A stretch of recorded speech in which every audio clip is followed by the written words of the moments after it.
10장 29절에서 37절 말씀을 가지고 누가 이웃인가라고 하는 제목으로 함께 말씀 살펴보려고 합니다. 우리 성도님들 신문이나 뉴스 같은 것을 보시면 때때로 우리의 마음을 가슴 아프게 하는, 또 슬픔과 절망에 빠지게 하는 일들을 보게 되실 것입니다. 내 일이 아닌데도 불구하고, 나와 생판 모르는 남임에도 불구하고 저들이 겪고 있는 참담하고 어떤 어두운 일들을 바라보며, 슬픔과 괴로움의 일들을 바라보며 우리는 때때로 슬퍼하고 괴로워하고 절망하며 울분에 가득 찰 때가 있습니다. 어떨 때는 이러한 우리의 마음이 커서 우리 화면 너머에 있는 사람에게, 또 글자 너머에 있는 저 사람들, 우리의 목소리가 분명히 들리지 않을 것이지만 우리는 저들을 향해서 소리를 치기도 합니다. 저 사람은 지옥에 가야 되는데, 저 사람은 벌을 받아야 되는데, 저 사람은 더 못되고 호된 일을 당해야 되는데 라고 우리가 본 어떤 이들을 바라보며, 또 우리가 읽게 되고 알게 된 악인들을 바라보며 소리치기도 합니다. 그러나 우리가 소리치는 데서 그치는 것이 아니라, 우리가 주님께서 택하신 백성으로서, 그리스도인으로서 우리가 과연 무엇이 바르고 옳은 길인지, 하나님의 백성이라면 손가락질하는 데서 그치는 것이 아니라 무엇이 세상에서 빛된 삶인지를 우리가 보이고 또 그와 같이 살아야 하지 않겠습니까? 바라기는 오늘 말씀을 통해서 우리의 삶이 단순히 악인들을 손가락질하고 비난하는 데서 그치는 것이 아니라 세상의 빛으로서, 하나님의 백성으로서 날이 갈수록 어두워져가는 세상 속에서 어떻게 살아야 하는지를 살펴볼 수 있기를 간절히 소망합니다. 오늘 저희가 읽은 본문은 어떤 사람이 예수님을 향하여서 그러면 내 이웃이 누구니까? 라고 질문하는 것으로 시작합니다.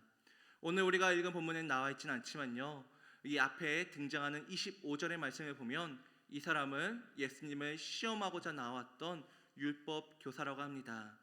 물론 이 사람이 예수님을 시험하고자 했던 이 여기 의도에는 악의가 있어서 어떻게든 예수님을 시험에 걸려 넘어지게 하고 예수님을 공격할 거리를 찾고자 예수님께 다가왔던 것이 아니라, 예수님께서 하나님의 말씀을 가지고 백성들을 가르친다고 하시니, 그분이 하나님의 말씀을 밝히 드러낸다고 하시니, 그분이 말하고 있는 내용들이, 율법의 내용들이, 하나님의 말씀들이 과연 바른 것인가, 그가 확인하고자 예수님께 나왔던 것 같습니다.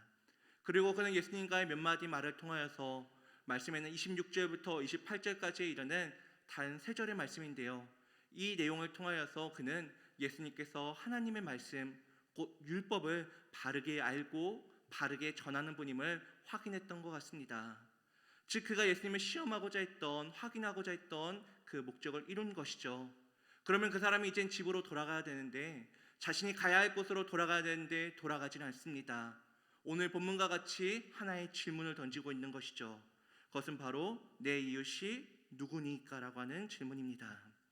여기에는 그 사람의 어떤 특별한 의도가 있었습니다. 오늘 본문을 통해 확인할 수 있는 것처럼 그는 자신이 예수님을 인정한 것처럼, 자신이 시험해 봤는데, 확인해 봤는데 예수님께서 하나님의 말씀을 제대로 가르치시는, 제대로 알고 있는 분임을 자신이 확인하고 인정했던 것처럼, 또 이어지는 대화들을 통하여, 자신이 던진 질문들을 통하여 이번에는 나 자신이 하나님의 말씀을 잘 알고 있는 자임을, 내가 율법에 능숙한 자임을 자신이 예수님께 드러내고 인정받고자 했던 것이죠. 그렇습니다. 율법교사는 지금 자신이 이웃이 누구인지를 몰라서 그것에 대한 궁금함 때문에, 호기심 때문에 예수님께 나온 것이 결코, 예수님께 질문하고 있는 것이 결코 아니라는 것입니다.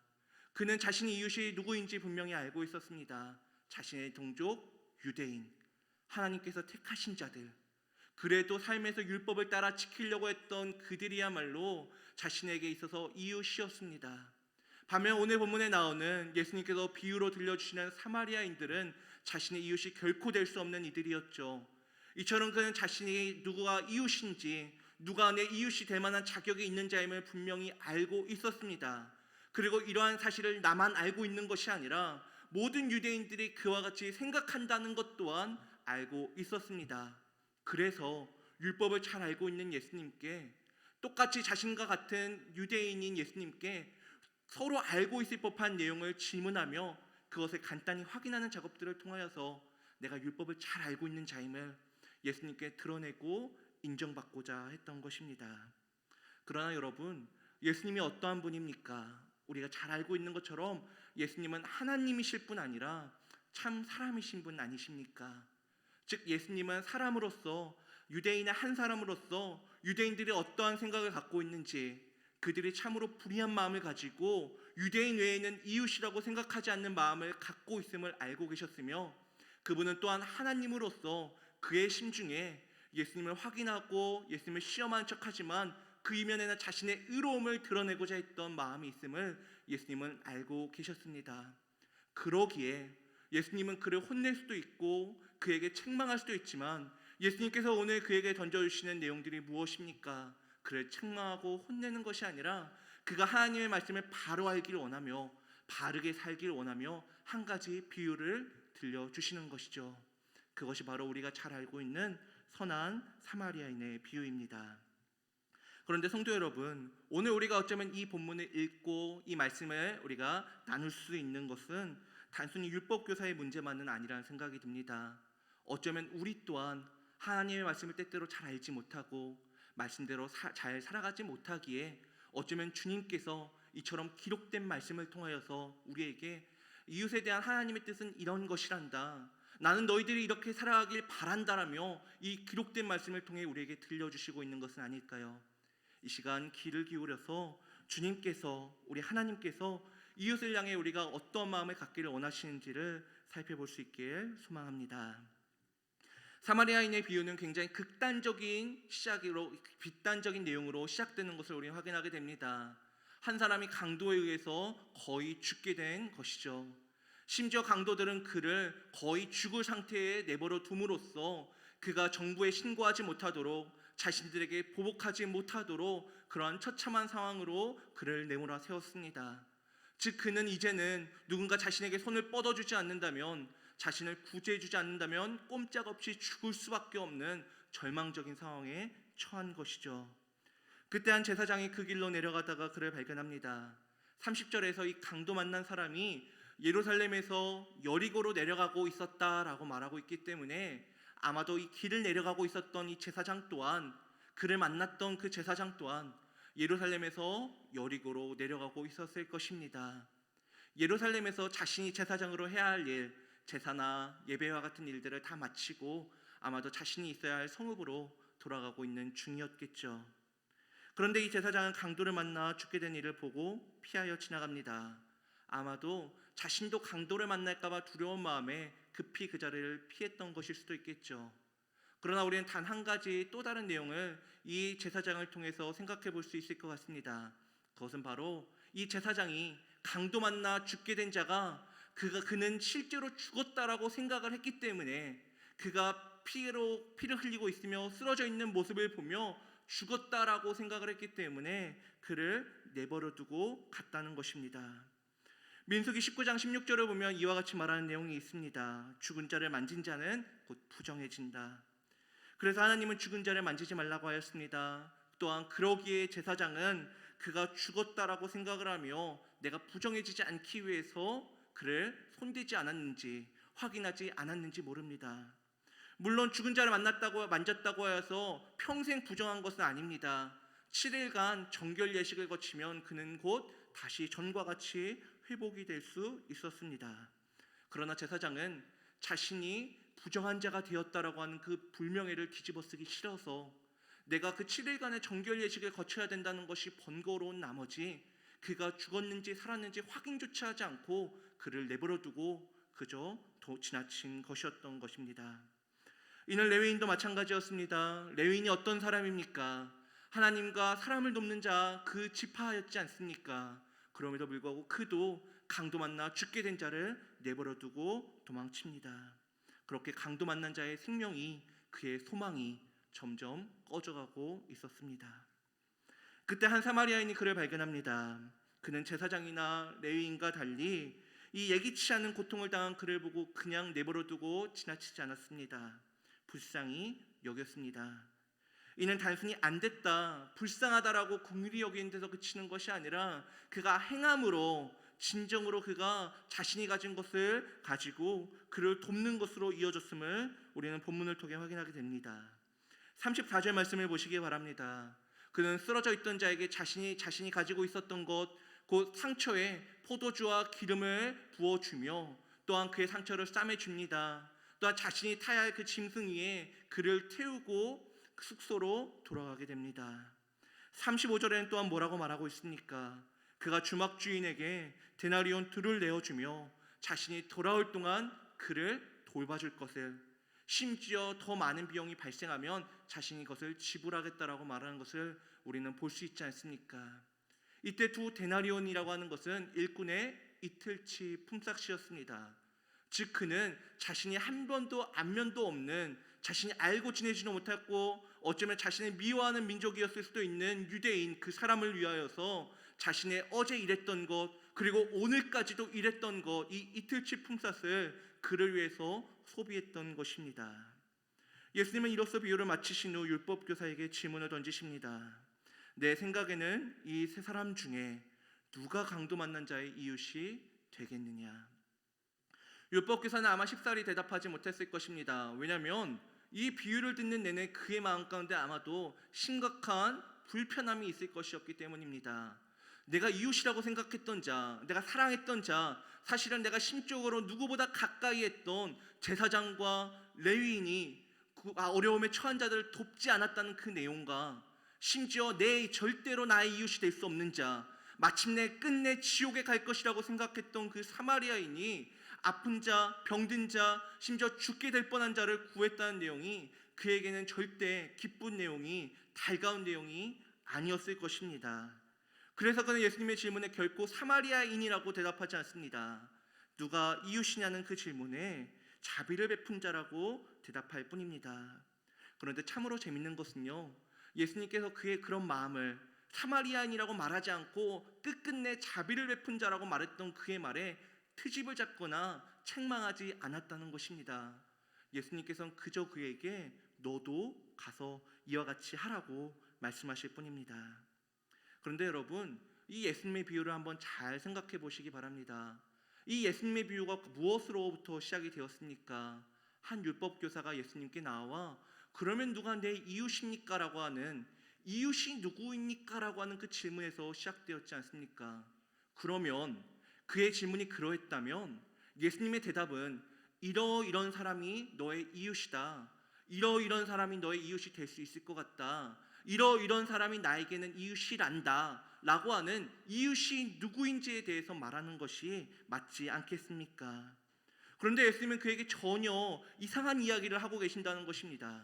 이웃이 누구이냐는, 누가 내 이웃이 될 수 있냐는 그 질문에 예수님은 마치 어려움에 처한 자를 긍휼히 여겨야 된다, 그들을 불쌍히 여기고 단순히 불쌍히 여기는 데서 그치는 것이 아니라 가진 것을 통해 그를 살리고 도와야 한다라고 하는 뜬금없는 이야기를 하고 계신다는 것이죠. 본문의 마지막 구절인 37절까지도 이러한 내용이 이어집니다. 이제 예수님께서 율법교사에게 마지막 하나의 이야기를 하시는 것조차도 예수님께서는 너의 이웃이 이러한 사람이다, 이런 사람이 너의 이웃이 될 수 있을 것 같구나라고 하는 것을 말하는 것이 아니라 너도 가서 이와 같이 하라는 내용을 말씀하신다는 것이죠. 그렇다면 예수님은 율법교사가 물었던 것과 전혀 상관없는 그저 내가 하고 싶은 것에 말하는 동문서답을 하고 계시는 것일까요? 그렇지 않습니다. 예수님의 말씀은 율법교사의 말에 대한 답, 곧 대답은 아니었을지 몰라도 율법교사가 가져야 할 바른 답, 곧 정답이었기 때문입니다. 그것은 바로 누가 나의 이웃인가를 따지는 것이 아니라 너가 어려움에 처한 자, 슬픔과 절망 가운데 있는 자들에게 찾아가서 너가 이웃이 되어주라고 하는 말씀이었기 때문입니다. 즉 예수님은 누가 내 이웃입니까? 누가 내 이웃이 될 수 있습니까? 라고 말하는 그에게 이웃의 조건을 말씀하시는 것이 아니라 이웃을 사랑해야 한다고 말하는 이웃 사랑에 대해서 예수님은 말씀하고 계신다는 것이죠. 대부분의 사람들은 남들에게 사랑받고 싶어 합니다. 또 사랑받는 것을 좋아합니다. 작은 일에 성공했을 뿐인데 주변에서 우리에게 야, 참 잘했다, 우리가 슬프고 힘들 때 힘들지, 어렵지, 나도 너의 마음 알아, 내가 너와 함께 할게, 내가 널 위해서 기도할게 라고 말하는 것을 우리는 마다하지 않습니다. 마다하지 않을 뿐입니까? 사실 우리는 우리에게 이렇게 관심이 쏟아지고 사랑이 주어지는 것을 좋아합니다. 그러나 아이러니하게도 많은 사람들이 사랑을 바라면서 자신은 다른 사람들을 잘 사랑하지 않습니다. 자신이 좋아하는 사람, 나에게 유익한 사람, 혹은 자신과 관계가 있는 사람만을 사랑합니다. 그리고 그들만을 나의 이웃으로 삼으며 살아갑니다. 그래서 우리 주변에는 나와 관계가 없기 때문에, 내게 유익하지 않기 때문에, 또 내가 좋아하지 않기 때문에 누구보다 관심과 도움이 필요함에도 그저 죽어가는 이들이 있습니다. 물론 예수님의 비유가 의미하는 내용이 너희는 가서 세상 모든 사람들을 살려내라라고 말하는 것은 결코 아닙니다. 오늘 본문에 나오는 사마리아인도 주변에 돌아다니며 힘들고 어려운 이들을 다 살리는 것이 아니라 그저 자신이 가는 여정 중에 발견한 어렵고 죽을 뻔한 이를 살리고 있기 때문입니다. 그러나 우리는 예수님의 말씀을 통해 한 가지 확실히 알아야 되는 것이 있습니다. 그것은 바로 우리가 모든 사람들을 살리는 것은 아닐지라도 우리가 만난 이들, 우리가 인생을 살아가면서 만난 고통과 슬픔과 절망 가운데 있는 이들, 사실은 그보다 더 본질적으로 죄와 사망 가운데 있는 이들을 살려야 한다는 것입니다. 마치 우리는 지난주에 태신자 작정 예배 목록표를 통해서 우리가 단순히 이웃이라고 생각하는 사람들, 이 이웃이라고 하는 자들이 얼마나 많은지, 세탁소 사장님, 가게 주인, 세입자, 옆에 있는 동사람들뿐 아니라 버스 정류장에서 만난 사람들, 택시기사들 등등 태신자 작정 목록표를 보면서 참 우리의 이웃들이 이렇게 많았구나, 다양한 사람들이 있었구나라는 것을 확인했지 않습니까? 만약 여러분 주변에 죄와 사망 가운데 앉아있는 이들이 있다면 힘들다는 이유로, 내가 가진 것을 소모해야 한다는 이유로, 그것 때문에 내게 어떠한 불명예가 주어진다는 이유로 피하지 마시기 바랍니다. 내게 도움이 되지 않을 것 같다는 이유로 그는 내 이웃이 아니야, 그는 내 태신자가 아니야 라고 선을 긋지 마시기 바랍니다. 내가 병이나 사고로 길바닥에 쓰러져 있을 때 누구든지 나를 도와주기를 바라는 것처럼 죄와 사망 가운데 있는 이들에게 복음을 전해주시기 바랍니다. 그가 마치 본문 속에 있는 의식을 잃은 사람처럼 내겐 예수님이 필요합니다, 내게 생명이 필요합니다, 내가 영생을 알고 싶습니다 라고 말을 하지 않았을지라도, 그렇게 외치지 않았을지라도 그를 살리기 위해서 다가가시기 바랍니다. 물론 쉽지 않은 일입니다. 왜냐하면 불쌍하다고 동정하는 것과 달리 어려운 이의 이웃이 되어주는 것, 그를 돕고 복음을 전하는 것에는 비용이 발생하기 때문입니다. 내가 가진 돈이나 시간을 사용해야 될 때도 있고요, 또한 내가 그로 인해서 어려움과 불명예를 처할 때도 있을 것입니다. 그러나 우리에게는 내 이웃을 내 몸과 같이 사랑하라는 그 말씀에, 내가 가진 것을 쏟아 다른 이들을 살리라는 그 말씀에 순종할 수 있는 이유와 능력이 우리에게 있습니다. 그것은 우리의 주인 되신 예수님께서 먼저 우리에게 이를 본을 보여주셨고 또 이것을 우리에게 명령하셨기 때문입니다. 에베소서 2장 1절부터 3절 말씀에서 말하는 것 같이, 특별히 2장 3절에서는 우리가 본질상 하나님의 진노를 받을 수밖에 없는 자들로서 죄와 허물로 인해서 죽었던 자들이라고 말하고 있는데, 하나님은 그런 우리를 내버려 두지 않았다는 것을 우리 성도님들 잘 아시지 않습니까? 이어지는 에베소서 2장 4절과 5절 말씀을 보면요, 하나님은 우리를 사랑하사 그리스도를 이 땅에 보내주셨다고 말하고 있으며 우리를 죄와 죽음으로부터 살려주셨다라고 말하고 있습니다. 그러나 이처럼 우리가 예수 그리스도로 말미암아 생명을 얻는 것, 우리가 죄와 사망으로부터 건짐을 받는 것은 우리가 믿음으로 인해서 누리는 것이지만 결코 이 일에 주님께서 비용을 지불하지 않았다는 것이 아님을 우리는 잘 알고 있지 않습니까? 예수님은 우리를 살리기 위해 기름이나 포도주 정도가 아니라 이틀 정도 일하면 벌 수 있는 돈 정도가 아니라 자신의 생명을, 자신의 피를 우리를 위해서 흘려주셨지 않습니까? 만약 예수님께서 자신이 이루신 그 구원을 누구에게 줄지를 따졌다면, 만약 우리들을 둘러보시면서 누가 내 이웃이 될 수 있을까? 누가 내 말에 과연 순종하며 살 수 있을까? 누가 가진 것을 내게 다 투자하여 일평생을 하나님의 백성답게 살아갈 수 있을까? 누가 문제나 부족함 없이 나의 이웃답게, 나의 자녀답게 살아갈 수 있을까를 주님께서 따지고 그 따짐의 결과로 마땅한 자에게만 구원을 수여하셨다면 과연 우리 중에 누가 과연 구원을 받고 하나님의 자녀가 될 수 있었겠습니까? 그러나 주님은 죄인이었던 우리 삶에 먼저 다가와 이웃이 되어주셨고 그를 믿는 모든 자에게 값없이 구원을 베풀어 주셨습니다. 사랑하는 성도 여러분, 하나님은 우리에게 너가 사랑을 받지 못했어도 무조건 사랑해야 된다. 내 명령이니까, 내가 너희들에게 시켰으니까, 내가 만든 너희들은 그렇게 살아야 된다라고 주님은 그렇게 일방적으로 명령하시지 않습니다. 우리가 방금 살펴본 것처럼 주님은 먼저 우리에게 사랑을 베풀어 주셨고 우리가 받은 그 사랑을 가지고 이제는 우리만 그 사랑을 누리는 것이 아니라 슬픔과 절망 가운데 있는 이들, 죄와 사망 가운데 있는 이들, 심지어 죄와 사망 가운데 있지만 소리치지 못하는, 자신을 살려달라고 말하지도 못하는 이들에게 다가가 그들에게 복음을 전하고 사랑을 베푸기를 바라십니다. 바라기는 우리 성도님들이 누가 내 이웃인가, 누가 내게 유익을 주고 내게 만족을 줄 수 있는가를 따시며 내게 유익이 줄 수 있는 사람을, 내게 도움이 될 수 있는 사람만을 복음을 전하고 그를 내 이웃으로 삼는 것이 아니라 주님께서 내게 베풀어 주신 그 은혜를 기억하며 우리 주변에 있는 죄와 사망 가운데 있는 그 모든 이들에게 생명을 전할 수 있기를 소망합니다. 설령 그가 나와 상관이 없을지라도, 설령 그가 내게 문제가 되고 어려움을 주는 이일지라도 누군가 내 손을 붙잡고 예배당으로 생명을 얻을 수 있는 곳으로 인도하여 데려 나왔던 것처럼 죄와 사망 가운데 있는 이들, 곧 그가 나였는데 나도 소리치지 못하고 그저 죽음만을 기다리는 자였는데 누군가 내 손을 붙잡고 주님께로 나왔던 것처럼 우리 성도님들도 나를 붙잡고 나왔던 이들을 기억하며 나를 위해서 피를 흘리신, 대가를 지불하신 그 주님을 기억하며 다른 이들에게 생명을 전하며 살아가는 우리 성도님들이 될 수 있기를 간절히 소망합니다.